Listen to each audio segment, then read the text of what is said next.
Welcome back to the channel. I told y'all I was going to come back with that NBA and basketball content. Let's kick it off predicting the second half of the NBA season. My first prediction, the Detroit Pistons, that's right, Detroit basketball will remain the top seed in the Eastern Conference. Despite having the 7th toughest schedule remaining, this Detroit Pistons team looks legit. Comparing them amongst the contenders out east against New York, they've looked really good. In their most recent matchup, Detroit mollywopped them by 40, if I'm not mistaken, against Boston. I feel Detroit can match up against them really well. The Raptors and Sixers, despite having solid seasons, I'm not too concerned about when matched up against Detroit. Now, the new look Cavaliers, we'll see how that matchup looks.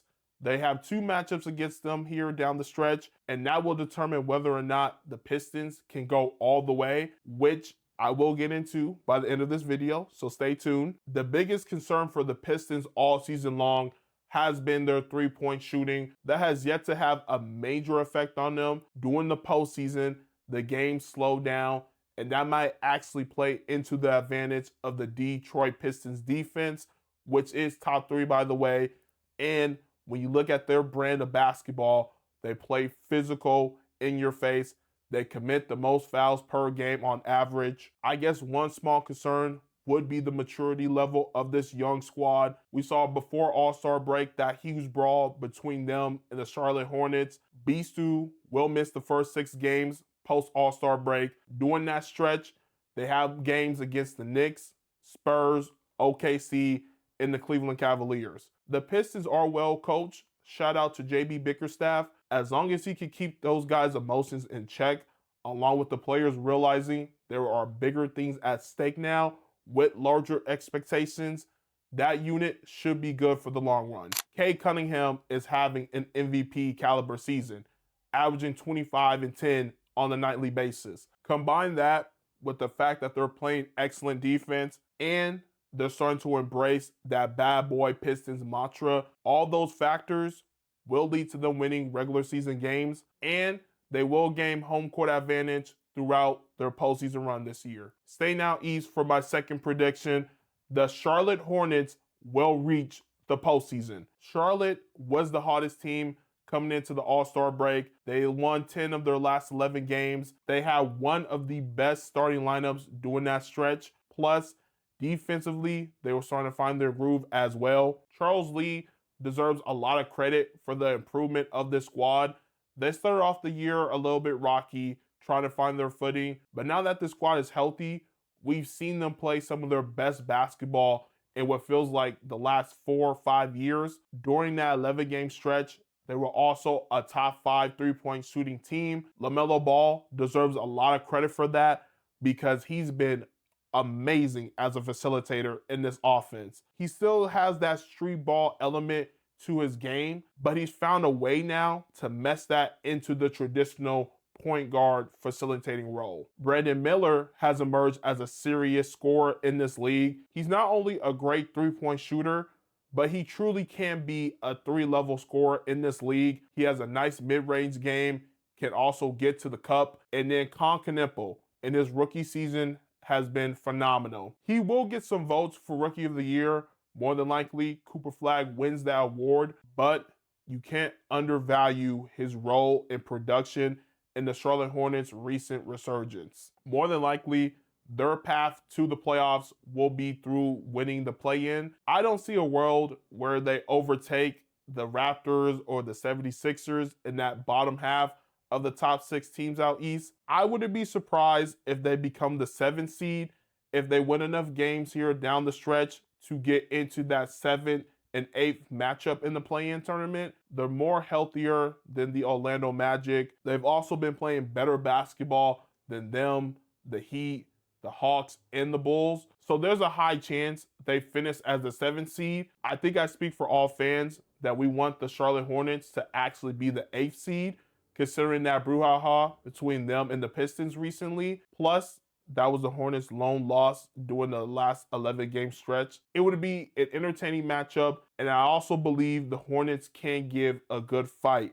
against the Detroit Pistons. With my third prediction, let's go out west. OKC will not finish as the number 1 seed. That doesn't mean I don't think they're going back to back. Instead, I believe their path to the NBA Finals will be slightly more difficult this year compared to last season. They're dealing with injuries, and offensively, it feels like their shortcomings are more of a problem this year compared to last year. J-Dub has been out for the majority of the season, and not having your number 2 option behind SGA is problematic for the offensive unit when Chet hasn't fully grown into that consistent number 2 or even number 3 scoring option. And bringing up SGA, he's dealing with his own injury to his abdominal, which kept him out of the All-Star game, plus a few of those games before the break. It is not a guarantee that he's coming back immediately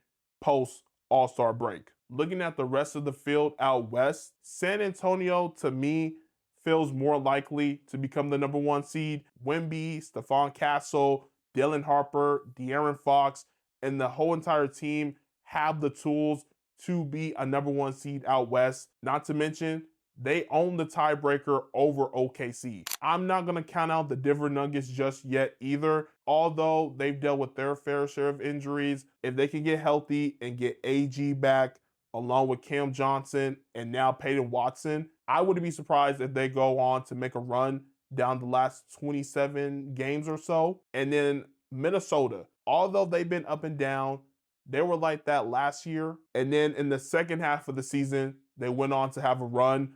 I could see them replicating that this year as well. Getting back to OKC, at worst, I see them as the 2nd seed, and that's primarily due to the fact that they're dealing with so many injuries, and that's causing their offense to have struggles. An offensive unit that even at full strength can be one of the reasons for why you can beat this team in a 7-game series. Post All-Star break, Jared McCain could be a huge piece for them offensively, especially if SGA and J-Dub remain on the injury list. For my 4th prediction, Kawhi Leonard will be first team All-NBA, and he will finish top 5 in MVP voting. This is the healthiest he's looked in a while, and it's allowed the Clippers to be somewhat productive after that abysmal 6-21 start. Plus, after trading James Harden and Zubats, he has been our only consistent option on offense. And although the All-NBA teams are positionless, I just don't see a world where it's going to be all guards and maybe one big. Kawhi Leonard, as a forward, should get some love there and be a part of the All-NBA first team. And lastly, for my 5th prediction, the Cleveland Cavaliers will win the East. I told you guys back in my first prediction I would get back to the Cavs, and this is where I have them finishing the year in the NBA Finals. I'm not quite sure if I think that they can win the Finals, but in a small sample size with James Harden on the floor, with Donovan Mitchell, their offense is going to be a problem for teams. Defensively is where I have a bit of a concern, but I think getting Evan Mobley back here at some point during post-All-Star break should help them there. Max Strus, who's been out for all this year, if he's able to make his return, will add to the defensive end. Plus, you have another trusted three-point shooter. And the best part of this duo of James Harden and Donovan Mitchell is the fact it takes pressure off of Spider being the top option every single night. You can count on James Harden in a 7-game series to at least have 2 to 3 superb games. In this small sample size, Donovan Mitchell has been excellent, and he's been able to play his brand of basketball still. Adding James Harden unlocks the rest of this team, giving other guys easier looks, facilitating the offense, getting Jared Allen, and when Evan Mobley comes back, easier looks at the rim. That's going to be massive for this Cavs team. And for Donovan Mitchell in a playoff setting, when he's getting doubled, who are you going to use to double him? Because if he kicks it out to James Harden, we trust James Harden to knock that shot down more times than not. I don't see the Cavs being that number 1 seed by the end of the regular season because currently they're 7 games back. However, don't be surprised if this Cavaliers team wins the East. They have the talent in that duo feels primed to make some noise during this postseason run. And I believe offensively, they will be elite. Defensively will be the question. And to give James Harden the benefit of the doubt, we know he's an excellent post defender. Plus, he hasn't had a chance to fully ingrain himself into the defensive schemes. So I won't judge it so harshly. But as I already mentioned, getting Mobley back will allow this defense to reach its full potential. The Cleveland Cavaliers will have their best opportunity at reaching the NBA Finals without LeBron James on the roster. That's going to wrap up the video for me.